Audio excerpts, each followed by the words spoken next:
নমস্কার বন্ধুরা, এপ্রিল মাসে গত বছরের ঠিক এই দিনেই সুপ্রিম কোর্ট নিয়োগ প্যানেল নিয়ে সেই বড় নির্দেশটা দিয়েছিলেন। কিন্তু আজ 1 বছর পর দাঁড়িয়ে গ্রুপ সি আর গ্রুপ ডি প্রার্থীদের জন্য ঠিক কি আপডেট এসেছে এবং আসছে? প্যানেল কি সত্যিই সুরক্ষিত? মেন আপডেট দেখুন, গত কয়েকদিনের কোর্ট অবজারভেশন অনুযায়ী অযোগ্য প্রার্থীদের বাদ দিয়ে যোগ্যদের চাকরিতে ফেরানোর প্রক্রিয়া নিয়ে জোর আলোচনা চলছে। নতুন শিক্ষাবর্ষ শুরু হয়ে গেছে, অথচ এখনও কয়েক হাজার শূন্য পদ পড়ে আছে। কমিশনের উপর চাপ বাড়ছে, দ্রুত নিয়োগ প্রক্রিয়া করার জন্য বলা হয়েছে। আপনারা যারা নতুন পরীক্ষা, এখানে আমি স্পেলিংটা লিখে দিচ্ছি, একটা স্পেলিং, ঠিক আছে?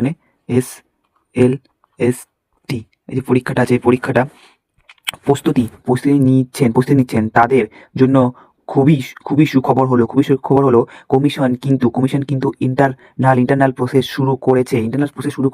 তারা বাড়িতে বসে না থেকে পড়াশোনায় মন দিন, যোগ্যরাই শেষ হাসি হাসবে, এটাই এখনকার খবর, বড় মেসেজ। আর একটা কথা, নিয়োগ সংক্রান্ত প্রতিদিনের টাটকা আপডেট মিস না করতে চাইলে এখনই বাংলা আপডেট শুভ্রদীপ চ্যানেলটিকে সাবস্ক্রাইব করুন। দেখা হচ্ছে পরের একটা নতুন ভিডিওতে, নতুন টপিকে, ঠিক আছে, নতুন ভিডিও নিয়ে।